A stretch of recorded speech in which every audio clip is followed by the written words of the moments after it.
Hello, ako si Ron. At ngayon, pag-uusapan ko kung ano nga ba ang kumpasyon o pakikiramay base sa aking punto de vista at sasabihin ko kung ano ang kumpasyon o pakikiramay base sa aking mga naranasan sa buhay. Ano nga ba ang kumpasyon o pakikiramay para sa akin? Ayon kay Levinas, lahat tayo ay may pananagutan o responsibilidad sa isa't isa. Dahil paano natin mapapasawalang bahala na kung alam natin yung karamdaman ng isang tao at paano natin nauusgan yung ibang tao base lamang sa kanilang panlabas na anyo. Di ba? Kumpasyon o pakikiramay, pagtulong sa kapwa, isa lamang yun. Ngunit kumpasyon, pakikiramay, damay, gusto mong maramdaman kung ano yung bigat na nararamdaman ng iyong kapwa o ng iba sa'yo. Kumpasyon, kumpasyon o pakikiramay, hindi lamang sa mga tao o mga bagay na kaparehas sa'yo, ngunit pati na rin sa lalo na sa ibang tao. Kasi mas madaling magbigay ng pakikiramay, magparamdam ng pakikiramay sa mga kabilang sa'yo, sa mga taong malapit sa'yo, kaysa sa mga taong malayo sa'yo. Malayo, yung mga taong hindi mo kilala, kakilala mo pa lang, o yung mga taong kaaway mo. Pero, bakit ka nga ba nakagawa ng kaaway?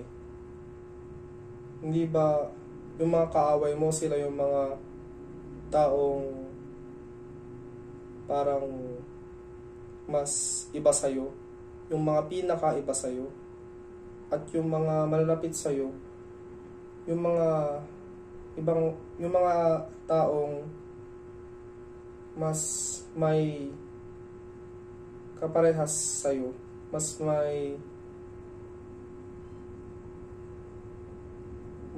may pagkakakilala sa'yo at mas parehas sa'yo, yun nga. At pakikiramay, kumpasyon, ito ay ating pananagutan sa iba at hindi lamang sa mga buhay at pati sa ating kapaligiran. Dahil kapag mayroon tayong pakikiramay o kumpasyon sa ating kapaligiran, meron din tayong kumpasyon sa ibang tao. Kasi, di ba, kapag may kumpasyon ka sa kapaligiran mo, napupunta rin yun sa ibang tao. Kunwari, nagtanim ka ng puno. Hindi lang sa ibang tao, sa iba ring buhay at meron sa mundong ito. Kunwari, nagtanim ka ng puno.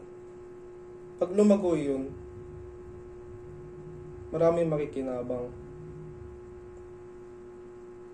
Yung hangin, yung lilim na pwedeng puntahan ng mga hayop at ibang tao. Diba? At kumpasyon,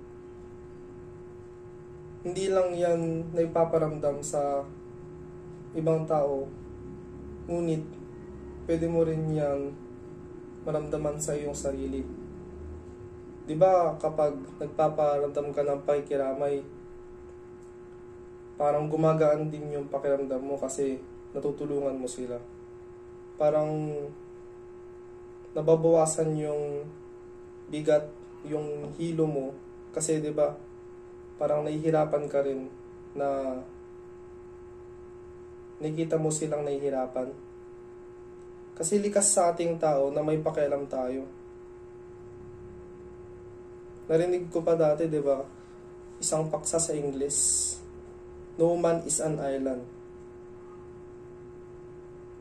Walang taong kayang mabuhay na mag-isa at kayang gawin ng lahat sa kanyang sarili lamang. Diba? Kasi tayo mga tao, dati pa lang, kaya tayo naging tagapamahala ng mundo kasi likas tayong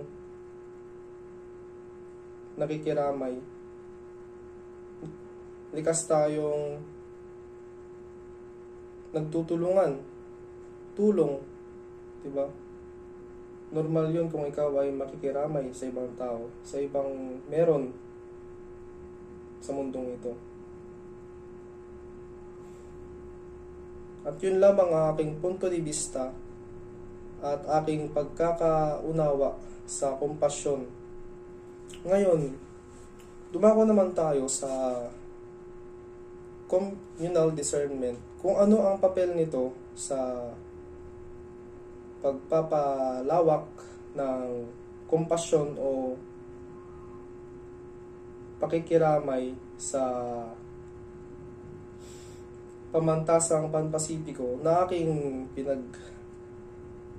kung saan ako nag-aaral ngayon at paano nito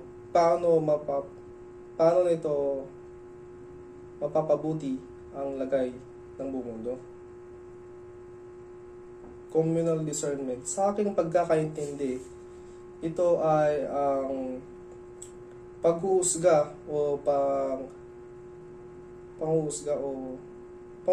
na may gabay ng Diyos.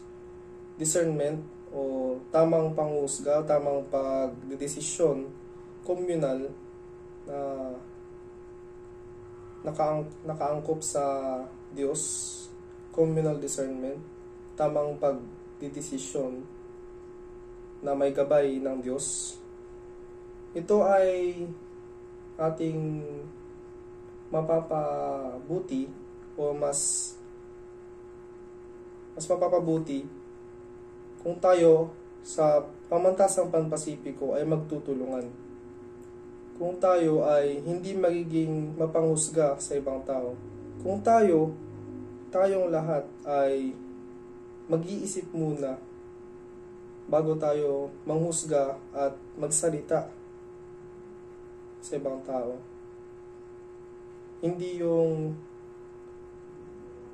tayo maging mapanlait, maging mapanghusga. Dapat alamin muna natin yung nararamdaman ng ibang tao bago tayo manghusga.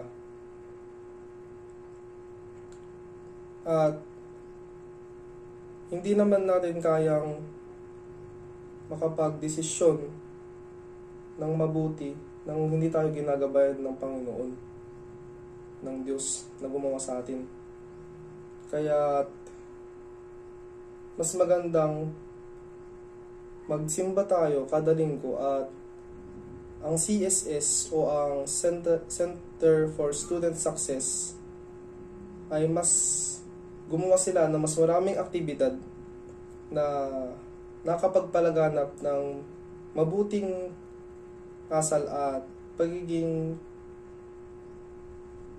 mabuti at pakikiramay sa buong pamantasan ng Pan-Pasipiko. Pwede rin naman silang gumawa ng aktibidad para mabawasan ng ating mga dinadamdam at hindi lang para sa pamantasang Pan-Pasipiko at para rin sa buong mundo. At lahat ng iyon ay mag-uumpisa sa atin. Paano natin mapapabuti ang mundo kung hindi tayo nagsisimula sa sarili natin. Dapat mag-isip muna tayo ng mabuti. Mag-isip ng maayos, ng matagal. At huwag maghusga ng mabilis. Yun lamang. Salamat.